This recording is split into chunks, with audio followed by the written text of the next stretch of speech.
Swastiastu. Hello everyone, welcome back with me, Putu Intan Nursanti Sanjaya from A1 class Denpasar. So in this video, I will explain the philosophy of realism. Before that, does anyone know what realism philosophy is? There isn't any? Okay, I will explain it for you. We will discuss 9 submaterials, namely definition of realism, form of realism, realism education concept, educational purpose, principle and realism education, principle of realism education, content and curriculums, educational method, student position, and the last one is teacher rules. So, let's get started. The first one is definition of realism. Philosophy of education is a lesson which is one of the branches of philosophy. In the philosophy of education, there are many schools, one of which is the realism philosophy of education. The term realism comes from the Latin realis, which means really and really true. Realism is a philosophy which assumes that there is a real, reconcilable external world. Therefore, realism holds that the object of sensory perfection and understanding really exists, apart from the sense and minds that perceive it, because the subject can indeed be investigated, analyzed, studied through science, and found its essence through philosophy.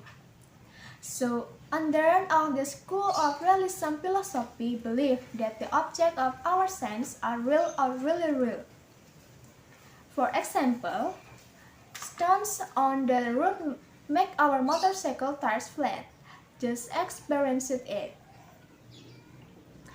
Educational realism was pioneered by several philosophers including David Hume and John Stuart Mill. They divide this school into 3 parts, namely, materialism is philosophical principle related to matter. Idealism is philosophical principle related to the spirit. And the last one is realism, is philosophical principle that combine the philosophy of idealism and materialism. In addition to educational realism, realism divides the subject is knowledge, includes realism as a cultural movement, and realism in the fine art. The next material is form of realism. The first one is extreme or primitive realism. Extreme realism, which holds that abstraction exists as real entities in other dimension of reality and that the concrete we perceive in only on imperfect reflection, but that concrete causes abstraction to arise in our mind. The weakness of extreme realism is that there is a universal experience of misjudging perception.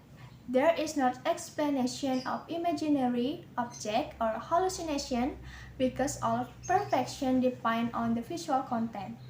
The last one is common sense realism. At first, common sense realism seemed to soften the problem of extreme realism, but avoids the falsehood that one immediately perceived by the existence of dualism and idealism. Common sense realism agrees with extreme or primitive realism that physical objects are independent of the mind or outside of the mind, although these objects are directly and instantly observable by the mind. What distinguishes these two views is common sense realism understanding of objects that are not real, imaginary, or which are hallucination. Self-perception are subjective, and their objects are inherently in the mind. Common sense realism has the advantage of overcoming the second critique raised against extreme or primitive realism. Okay, the next material is realism education concept. The first one is rational realism. Classical realism holds that humans actually have rational traits.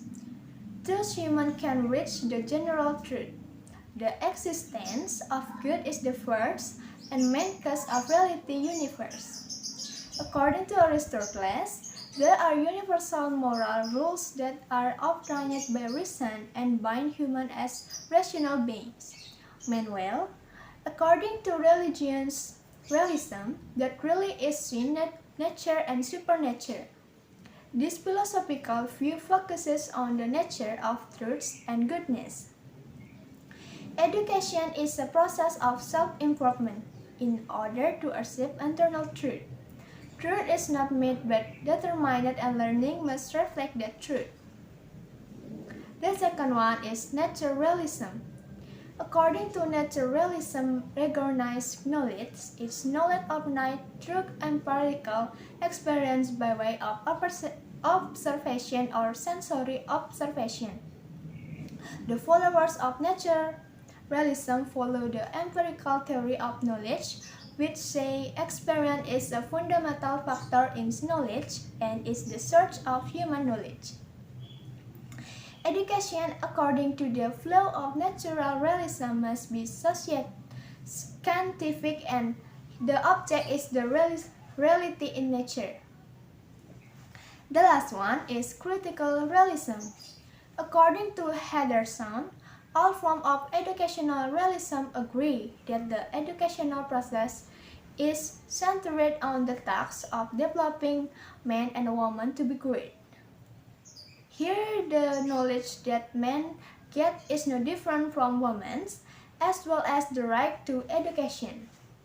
The next material is educational purpose.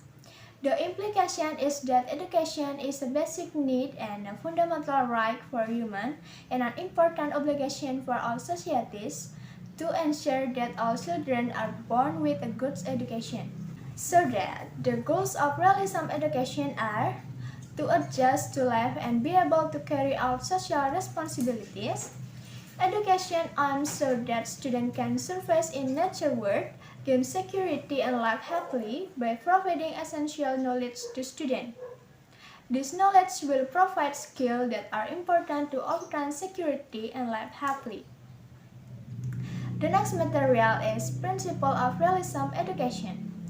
Learning basically prioritizes attention on students as they are. In this case, the teacher must understand the physiology of the student. Initiative in education should be emphasis on educator, not on children. Teachers are role models for their students, and when delivering materials, teacher must be more active so that learning is fun, not monotonous, and students can understand the material as a whole. The essence of the educational process is the assimilator of a predetermined subject matter. The curriculum is well organized and planned by the teacher. Broadly speaking, the material and social aspect of the human environment, namely the daily environment of students, is interesting, also greatly determine how students should live. Okay, the next material is content of education or curriculums. In the educational process, philosophy of realism has a comprehensive curriculums that contains all the knowledge that is useful for adjustment in life and social responsibility. The curriculums contains elements of liberal education or general education to develop thinking skill and practical education for work purpose. The educational curriculum should include science and mathematics, humanities and social science, and the last one is value. The next material is education method. Teaching method should be logical, gradual, or sequential. Habituation is the main method used by both realists and behaviorists. Habituation is the main method for behaviorist philosophers.